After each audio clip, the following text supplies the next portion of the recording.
any economic crisis in history, by far.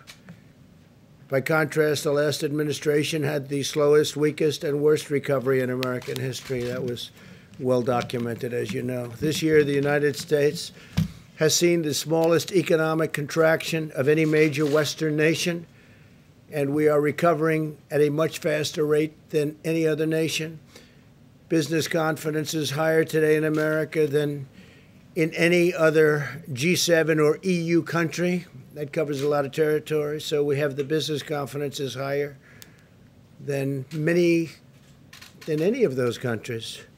In July, retail sales not only recovered, but reached a new all-time high. So think of that. Retail sales, that's a very basic statistic, and it's a big statistic. It not only recovered, but reached the highest level ever. Auto sales have surged to an incredible 74% since their April low and are nearly back to their pre-virus levels. And that's been a tremendous thing. Used cars and new cars have been both doing incredibly well. Mortgage applications were 27% higher in August than during the same period last year. Home builder sentiment reached the highest level on record, indicating that more high-paying construction jobs are on the way. Home building has been great, and lending has been really incredible. U.S. manufacturing activity reached a 19-month high in August. While my administration has fought every day to restore prosperity, however, Nancy Pelosi and the Democrats in Congress are holding additional China virus relief hostage to reasons that nobody understands. I guess I do. I think I understand. It's called politics. And speaking of politics, I think North Carolina, I think that Michigan and Pennsylvania and other states, they should open, the Democrat governors should open the states. They'll open them on November 4th, but they should open them now. It's very unfair to the people to have those shutdowns continuing at the level that they're continuing.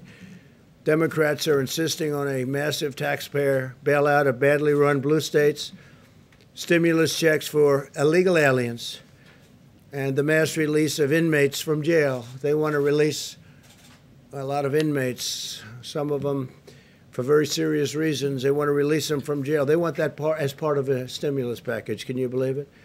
It's time for the Democrats in Congress to start working across the aisle and put the American people first. Now, we have $300 billion in an account that we didn't use, $300 billion, and we are willing to use that.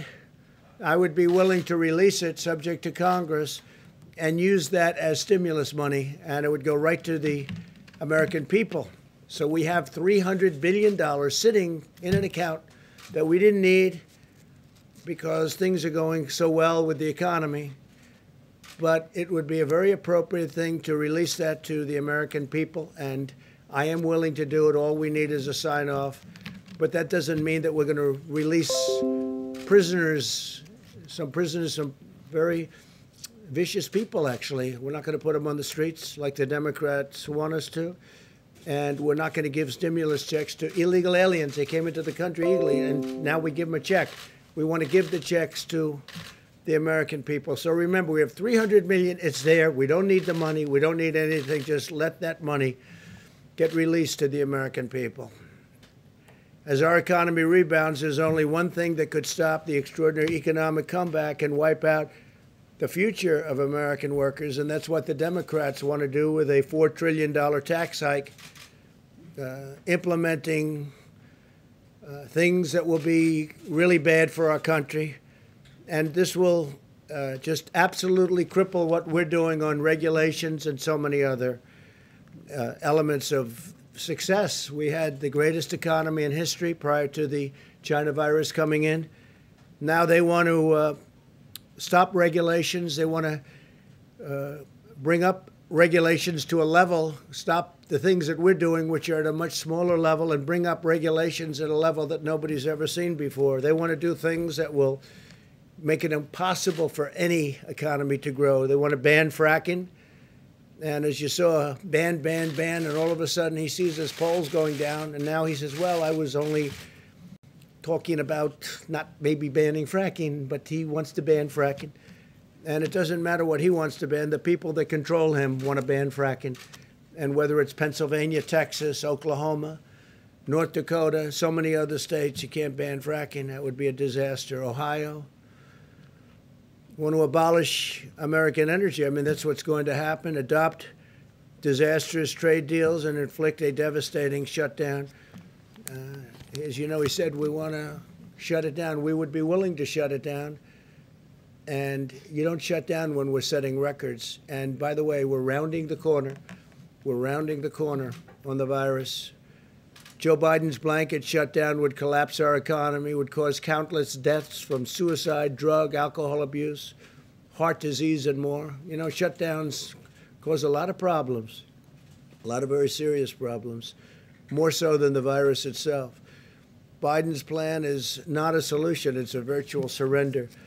And our country is doing so well. We're starting to do so well. I think we're going to have a great third quarter. I mean, you're going to see for yourself because the numbers will be announced sometime prior to the election on November 3rd.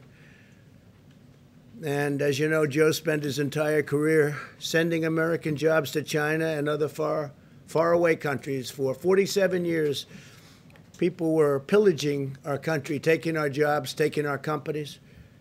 And that's never going to change with that mindset and with that group. Biden is not going to be standing up to these foreign countries. He's not going to be standing up, maybe more importantly, to the people that run the Democrat Party. He doesn't have the strength to do that. He refuses even to condemn Antifa, a bad group, a far-left domestic terrorist organization. He doesn't want to say anything bad about it.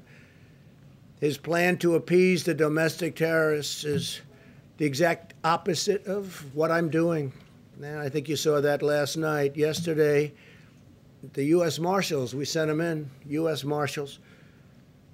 We were waiting for local government to take care of it, but they didn't do that. So the U.S. Marshals went in, law enforcement. They took down the Antifa member who murdered a man in the middle of a street in Portland.